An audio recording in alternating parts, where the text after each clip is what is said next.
Hello everybody and welcome to another short video, hopefully, looking at another poem from the Power and Conflict collection. So we're going to be looking at Poppies, and this is by Jane Weir.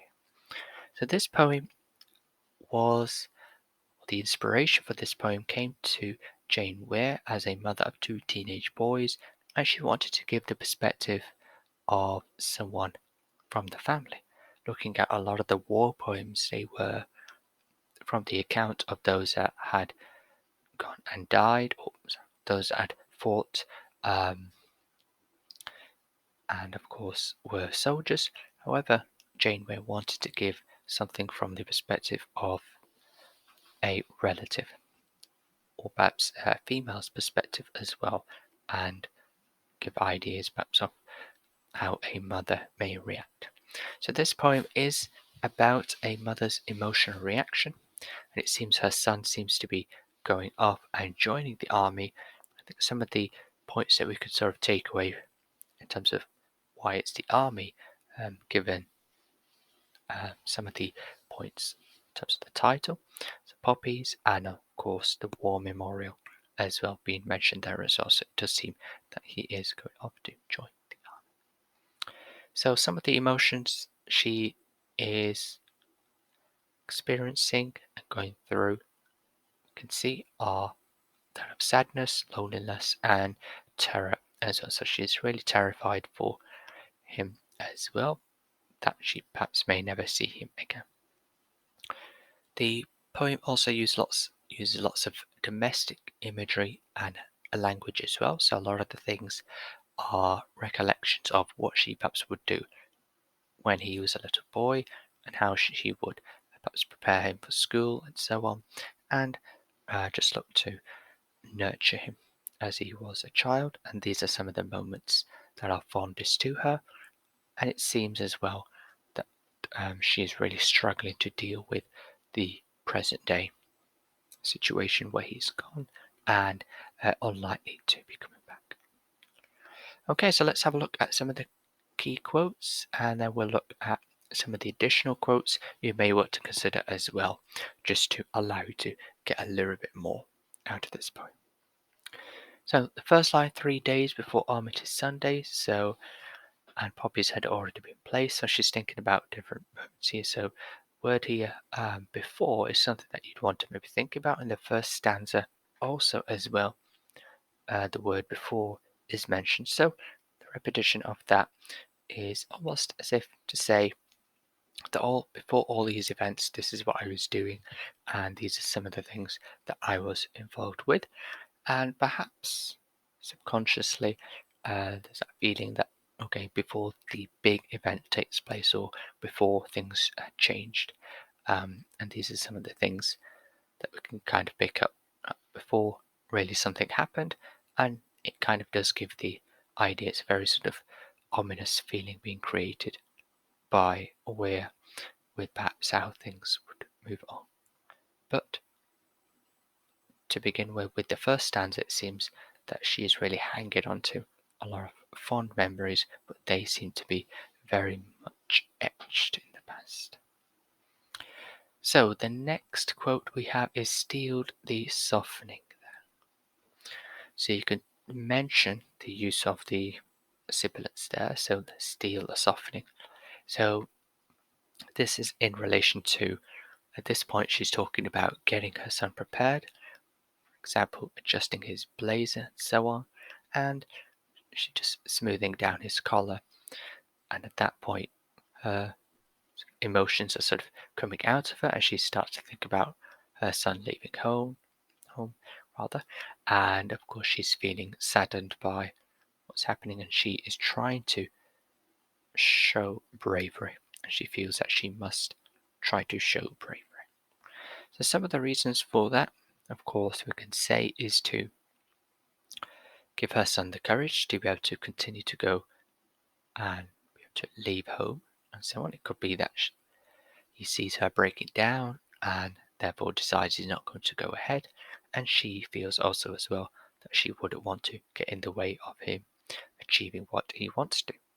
So she also would like him to achieve independence and freedom, perhaps also as well share some of his um, patriotic values as well. So later on, he just mentioned the world overflowing like a treasure chest. So we'll come to that, and that's something that you can just connect to this point as well in terms of the freedom. So she's trying to avoid stopping it. Okay. Next quote we have is the final line. So your playground voice catching on the wind, and prize that I listened, hoping to hear. So she is more or less just comparing or linking him leaving the army as if going to school. So something that we could look to just comment on there as well. But the playground voice there as well, something that's quite interesting, really giving the idea that she is still stuck in the past and hasn't really moved on from what's happened. She is struggling with the present situation, and of course, she's hoping to hear, as it sort of mentions there with the alliteration, of course, his playground voice as well. So this is what perhaps she's hoping for, and it could be that she's hoping for the good times to come back. Perhaps him being a young boy, perhaps she wants all the innocence really from him, where she is needed by him once more. And it could be also an indication here that what she's perhaps asking for is close to impossible, and in terms of having her son back as well. So really just gives us the idea of perhaps what war can do as well. It can really um, shatter the hearts of mothers and other family members as well, but certainly really just affect them, whereas say they can lose all sense of reality as well. So the next quote we have is the gelled black thorns of your hair. So that's there in green, so that's on line 15, carrying on to 16. So the gelled black thorns of your hair. So it's not perhaps the easiest to memorize and remember, and sort of really hesitant really about using this one as well. But the black thorns is something that can be related to Jesus as well. So biblical reference there. Is wearing considered to be wearing a crown of thorns when he was crucified, and of course perhaps just allowing us to make the connection there as well. Jesus considered to be sacrificed when he was crucified, and of course perhaps just trying to give the idea as well of how the mother views her son to be almost sent out as a sacrificial lamb as well. So those are some of the things we can just pick up there from that, or those couple of lines. And the final quote we have is like a treasure chest. So the world overflowing like a treasure chest. So that's something that we have. And this really just backs up the feeling and the point mentioned before about the freedom. So she wants her child to be able to explore lots of different things, and the world is opening up to her son. She recognizes that there is well. So this allows us to think that um, there is a sense of reality. So she hasn't really abandoned reality completely. No, she is aware of perhaps her son's perspective and how he may be feeling.